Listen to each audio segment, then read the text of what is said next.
Merci beaucoup. Bonsoir à toutes et tous. Mesdames et messieurs, Madame la Présidente, Mesdames et messieurs les administrateurs, administratrices, chers partenaires, en tout cas membres et acteurs de Nature et Progrès, Mesdames et messieurs, en votre titre et qualité, Madame la représentante de la ministre, bien sûr. D'abord, je voudrais m'excuser de ne pas avoir été présent à cette journée parce que c'est une journée vraiment qui m'intéressait particulièrement. J'ai la chance d'avoir les collaboratrices, des collaborateurs qui étaient présents toute la journée, donc ils vont me faire un feedback. Mais je voudrais vraiment remercier les organisateurs sur ces échanges, en tout cas sur les dimensions environnementales, mais aussi de santé publique par rapport à ces PFAS. Alors, dans sa déclaration de politique régionale, vous savez que le gouvernement wallon s'inscrit pleinement dans les ambitions européennes et fédérales visant à supprimer tous les produits nocifs pour la santé et l'environnement et à réduire l'utilisation des produits phytosanitaires et bien sûr aussi des antibiotiques.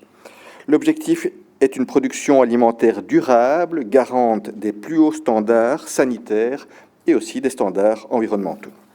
Alors, je souhaite aussi agir concrètement à notre niveau, par rapport à mes compétences, en l'occurrence les compétences environnementales et de santé publique. Et donc, j'ai donc proposé au gouvernement wallon une note d'orientation qui a été discutée fin de l'année précédente sur la gestion des PFAS en Wallonie, avec les stratégies en cours, mais aussi les actions pour aller plus loin, et j'imagine que vous en avez discuté aujourd'hui, dans la réduction de leurs utilisations et dans la réduction des risques. Je vous annonce donc qu'au-delà des zones sensibles identifiées en 2023, des campagnes de mesures exploratoires seront encore lancées, notamment dans les sols agricoles et les sols forestiers, ce qui nous permettra bien sûr d'avoir un état de situation de fond en matière de cette pollution au PFAS. Le gouvernement m'a aussi suivi dans la proposition de mieux encadrer l'usage des boues issus des stations d'épuration urbaines que l'on utilise, vous le savez, à des fins agricoles en région wallonne. Au-delà d'une valeur cible, c'est désormais fini de les valoriser en agriculture de cette manière. Je travaille donc également aussi avec le secteur industriel, et ça je pense que c'est quand même très important parce qu'on arrive à amener avec nous toute une série de secteurs privés par rapport à la réduction des rejets en PFAS, donc un partenariat bien sûr, un partenaire indispensable pour nous aider à quantifier et à réduire l'impact des différents secteurs d'activité sur notre environnement. On est toujours dans une phase d'identification, quels sont les secteurs qui polluent le plus, mais je vous assure qu'il y a une bonne volonté des uns et des autres pour arriver à nous aider à faire ce monitoring. Aujourd'hui, il faut aussi arrêter le bashing, c'est-à-dire on peut dire que la Wallonie est une région quand même pionnière dans les normes qu'elle essaie de prendre pour encadrer ces rejets et cette pollution au PFAS. Mais nous devons bien sûr être encore plus ambitieux, et je vais essayer de porter ça le long de la législature, puisqu'il faut réduire beaucoup plus l'usage de ces produits, notamment en agriculture. J'ai bien écouté la représentante de la ministre, mais il faut être encore plus courageux, je pense, si nous voulons, je dirais, avoir une vision de la durabilité et bien sûr des effets sur notre santé et la santé de nos plus jeunes générations. Donc c'est donc un plaidoyer constant, et votre journée y contribue, que nous devons faire, mon cabinet, mais bien sûr aussi auprès des administrations, pour aller plus loin dans la révision des directives qui vont réellement, je dirais, avoir un impact sur l'environnement et la santé publique.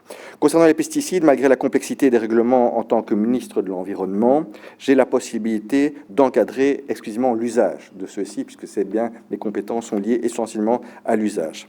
Mon intervention est bien de réduire au maximum donc leur usage pour l'environnement et notre santé. Et comme j'ai la chance d'avoir la double casquette santé et environnement, je compte bien m'en servir parce que quand même, et je pense que ça a été discuté lors de votre séminaire, les effets sur la santé ne sont plus à démontrer. On le sait très bien par rapport au cancer, par rapport aux troubles rénaux ou à d'autres dimensions. En tout cas, ça, la littérature est claire.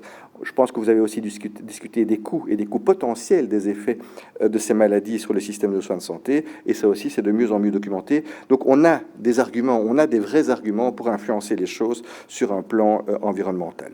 Mais nous ne devons pas nous tromper de cible. Les agricultrices, les agriculteurs sont les premiers aussi à être exposés à ces polluants, et donc on doit faire des biomonitoring aussi. Et le biomonitoring de l'ICEP, le premier concernant les agriculteurs, est en cours. actuellement, et j'ai demandé qu'il soit prolongé par un volet spécifique sur les PFAS et les effets des PFAS sur la santé des agriculteurs. L'idée est donc véritablement de réunir une fois pour toutes la santé et l'environnement dans les stratégies communes, et je n'aurai pas de problème à utiliser la porte d'entrée de la santé pour faire influencer les choses. Au niveau wallon, cette dynamique s'inscrit aussi dans le plan environnement-santé. Celui-ci deviendra, et j'espère petit à petit, un vrai plan One Health, une seule santé, où on traite la santé animale, la santé humaine et bien sûr l'équilibre des écosystèmes de la même manière. Et une fois pour toutes, nous devons avoir le courage, je sais que vous dans la salle vous l'avez, mais nous devons tous avoir le courage de mettre autour de la table toutes ces administrations de l'environnement, de la santé, de la transition en général, pour avoir des stratégies communes, et c'est ce que j'essaye d'initier au quotidien et que j'espère qu'on puisse y arriver. Le concept One Health, une seule santé, repose sur la mobilisation de l'ensemble des acteurs et son approche scientifique rigoureuse, basée sur la science, donc, et comme le veut la DPR au niveau de la région wallonne, en intégrant le principe de précaution en cas de risque avéré pour la santé et pour l'environnement. Pour poursuivre avec l'exemple de la ressource en eau, la mobilisation globale dépasse les acteurs présents dans cette seule salle. Pensons donc à la réduction de l'usage des produits phytopharmaceutiques, entre autres. Pour réaliser cette ambition, il faudra d'une part le professionnalisme du secteur tout entier, mais aussi notre appui en termes d'optimisation des outils existants, en termes de gouvernance, en termes de concertation, en termes de collaboration, qui contribueront à la bonne gestion de l'usage des pesticides. C'est pourquoi j'ai l'intention de lancer des projets pilotes pour développer des alternatives aux pesticides via le programme wallon de réduction des pesticides. Il y a déjà beaucoup d'initiatives qui existent en région wallonne, j'en suis bien conscient, mais je veux absolument pousser encore ces expériences. Il faut donc être innovant, investir plus de moyens, il n'y a pas le choix, mettre les projets expérimentaux à l'échelle le plus vite possible, pour autant que les résultats soient probants. Un monde sans pesticides est notre objectif, il est complexe, mais je le partage et je m'y engage. Si nous pouvons commencer par les PFAS, ce sera déjà bien sûr un succès, et je me réjouis que l'Europe ne renouvellera pas, par exemple, le flufenacet, qui est encore largement utilisé, malheureusement, chez nous. Cependant, d'autres grands chantiers environnementaux sont à développer, je pense aux polluants émergents, mais comme j'ai déjà eu l'occasion de vous le dire, entre autres au salon Valériane, saisissons cette opportunité de changer. Le gouvernement axera son action sur 3 piliers. Je vous les cite: l'objectivation des données scientifiques dans le respect du principe de précaution, la transparence, ça je pense c'est très important, et bien sûr aussi la responsabilisation des acteurs et la restauration de la confiance.